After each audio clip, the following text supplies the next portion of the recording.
changé mooy li fi amoon di li ñu daan daganal ba daan jàpp ne nit mën ngaa sax nekk ci benn gouvernement ba ñu ne élection mi ngi waaj a ñëw nga génn yaa ngi dégg dem samp sa ndënd parce que da nga bëgg xam nga am na ay temps dañu ko parce que benn moment dañuy dem ba ñun ci suñu bopp ñu gëmloo ñu loo xamante ne warul nekk ba loolu day dem ba yow sax da nga naan pourtant on peut le tolérer alors que ça loolu waru exister mënoo nekk quelque part pendant presque 12 années wala nga nekk fa pendant 7 ans mu leer la ne yow ñu ngi jëm ci ay élection ngay génn di tapas wala di wax loo xamante ne àndul ak doxalinu parti bi tout simplement parce que da nga bëgg ñu dàq la parce que boobu tu as des ambitions dañ koy def des calculs politiques tout simplement nga génn dem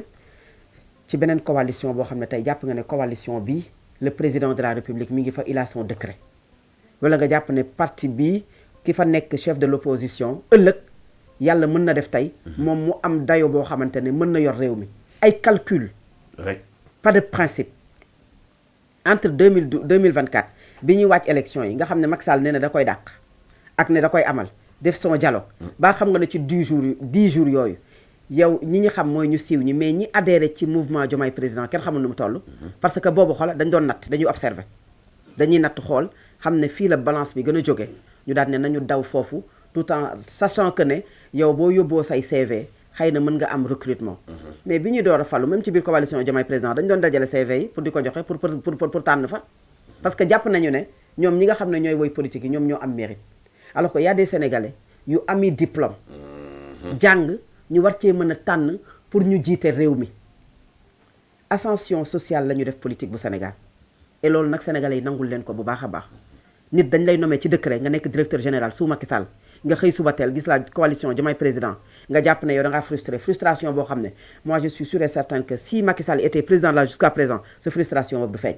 da nga koy lem parce que di nga xaar jusqu'à la dernière minute Mansour un décret présidentiel da nga koy xaar sa frustration doo ko wane de da nga koy xaar jusqu'à la dernière minute parce que jàpp nga ne à tout moment décret bi mën na ñëw mais comme xam nga ne le président Macky Sall n'est plus là dem na te jàpp nga ne yow fii ak 12 ans wala fii ak 5 ans wala fii ak 10 ans xëy na ñoom pour ñu amaat ko ou anyway xaw ma ban période nga daal ne naa daw te pourtant décret moo la faloon yow comme directeur général nga ànd ak moom tagg ko mais ñun ñii di diriger plateau yi Alamine yenn saa yi boo gisee woy politique yi am na ci ñoo xam ne xeeb ñi nga leen di xeeb xam nga mooy lan da gis koo xam ne day jàkkaarloo ak benn parti opposition moom mi ngi woon pouvoir ñu xuloo xastante tegante dënn waxante sax parfois ay wax yu ñaaw en dehors du plateau nga gisaat kooku noonu tey moom mooy dem di défendre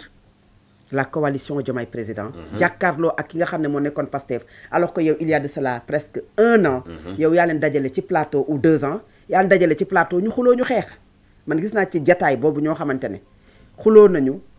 xuloo nañu ci plateau ak ñoo xamante ne ils étaient de Pastef wala ils étaient de la coalition Yewwi Askan Wi mais aujourd'hui ñoom ñoo ñëwaat te bu ñuy xuloo boobu ils prenaient la défense du parti au pouvoir bi fi nekkoon muy Macky Sall la coalition Benno Bokk Yaakaar aujourd'hui ñoom ñoo retourné encore seen veste ñoom di jàkkaarloo ak ki nga xamante ne moom moo nekk aujourd'hui Pastef wala ci beneen parti politique loolu moom mooy politique u Sénégal et ñun on doit accepter cela parce que tout simplement ñoom dafa mel ne ñoom ñoo am le monopole du savoir ñoom ñoo am le monopole pour bu leen neexee ñu tourner seen veste loo wax ñu ne la politique la y en a nag qui sont valeureux pas tout le monde mais il faut pas que Sénégalais aussi accepter loolu que ñu wax leen ne les principes dañ ko war a respecter boo respecté wul principe nan ngay mën a yoree réew lépp principe la di lépp principe la su fekkee yoroo ko nan ngay mën a loolu moom moo law aujourd'hui ba cette dualité aujourd'hui ba loolu moom moo indi aujourd'hui cette concurrence cette rivalité cette opposition boo xamante ne nekkatul léegi le pouvoir globalement en face de l'opposition mais c'est Pastef et la coalition Diomaye président ku ci nekk yaa ngi ci sa yoon aujourd'hui ñi ngi wuti seeni carte parce que jàpp na ne Ousmane Sonko à un moment avec ses démêlés judiciaires am na ci lu bari loo xam ne ci parti bi maîtrise bi des na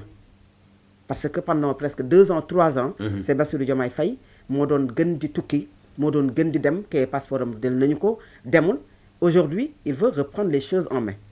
reprendre aussi la base reprendre également ñenn ñoo xam ne amaana dañoo adhéré nii peut-être pour moom sa personne mais xamu leen sax wala mosu leen gis loolu il en a besoin de l'autre côté Bassirou Diomaye Faye ma nga fële pour sa coalition la coalition Diomaye président moom également di massifier et demander ñi nga xamante ne ñooy ay alliés wam aujourd'hui ces alliés yi nga xamante ne diir bi matagul sax daanaka 1 an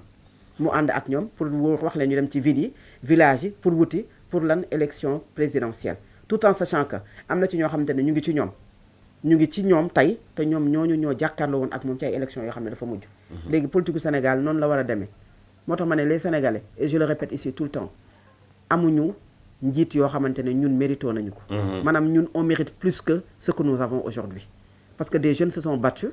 ay nit jàpp nañ ne li fi nekkoon baaxul du ñëpp nag am ñoo xam ne jàpp nañu ne loolu moo tax ñi am 54% ñi am lele mais àdduna lu mu ci mënti doon ñi ëppale moom la ñëpp di topp pourquoi ñu war a respecter le président de la République pourquoi Bassirou Diomaye Faye on doit lui respecter dañ ko war a respecter xam nga lu tax parce que sénégalais yi même su fekkee Ousmane Sonko moom moo ko joxoñ sénégalais yi ñoom ñoo tabb ne ko yow yaay jiite réewu Sénégal jox ko 54%. moo tax parfois même minimiser le vote des sénégalais ci ku ñu fal sax parfois du yoon ba ñu ko daan def di xas sénégalais yi voté gis nga li leen ci fekkoon parce que du moment où la majorité ñoom ñoo nangu ne diw moo ñu jiite c'est la majorité qui l'emporte sur la minorité et cette majorité là kañu tànn jox ko ñooñu ñoo war a doxal opposition bi nag opposé wu mais ñoom it ñu teg ko ci yoon mais réew moo xamante ne les gens font ce qu'ils veulent parce que tout simplement Mansour da nga ne yow homme politique nga homme politique ci Sénégal léegi yow bu fekkee ne yow waroo am kàddu sax da ngay dem dugg ci politique pour mën a am kàddu su fekkee ne yow waroo mën a xaste sax da ngay dem dugg ci politique pour war a mën a xaste c'est pas pour faire le procès des hommes politiques hein mais juste pour dire que ne la manière de faire de la politique au Sénégal ma ne ça laisse à désirer Iba Der Thiam daf doon wax naan gis nga politique pouvoir gérer ko ak def politique dafa am ay valeurs mooy déjà di muñalante teg ci ngor yooyu dañ ko war di ancrer ci seen biir mais amatul malheureusement wala bareetul Alaaji Mansour mën nañu génn ci wàllu politique wax ci conseil des ministres bi ni ki démb président Bassirou Diomaye nee na dafa bëgg sukkandiku ci secteur primaire bi mbay mi càmm gi ak napp gi ngir mën a gën a dooleel lu jëm ci wàllum koom ci biir réew bu Sénégal rawatina jamono ji nga xamante ne ñu ngi wax wàllu précarité Diomaye dafa bëgg ñu dem ci li nga xam moom mooy li ñu duppee consommer local est-ce que loolu du ab pas bu am importance ci li nga xam moom mooy taxawal koom gu Sénégal. wax ji la Sénégalais yi sonn commerce noo tënee ci la Sénégalais yi sonn Alamine première sortie bi ma jëkka naw tàcc ko commenté ko 3 mois ci président Bassirou Diomaye Faye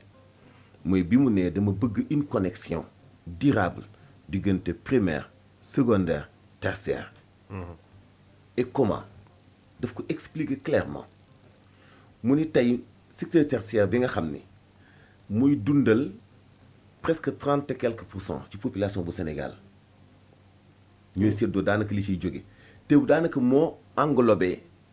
plus de 70% ci koom-koomu Sénégal maanaam li ëpp ci koom-koomu Sénégal ñi gën a tuuti ci Sénégal ñoo koy jëfandikoo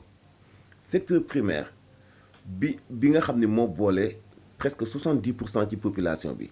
daanaka li mu am sax matul 30% ci koom-koomu Sénégal ñu ni kon ni ñu ko séddalee jaaduwul mu ni kon dafa am secteur bu ne ci digg bi te li ñu koy boole ci calcul bi bariwul muy secteur secondaire muy industrie ak yu mel noonu mu ni kon ni ñuy def dañuy jël secteur tertiaire bi nga xam mooy technologie ak digital connecté ko ak secteur primaire pour alimenter bi nekk ci digg bi ba nga xam ni koom-koom gi dafay tas niveler ñëpp dégg ko nu ñu ko mën a comprendre mooy Al Amine bay na am fukki saaku gerte Sonacos ñëwul jënd ko beneen OPS ñëwul jënd ko mais nan la koy Al Amine di vulgariser ñu ni ko yow secteur tertiaire yow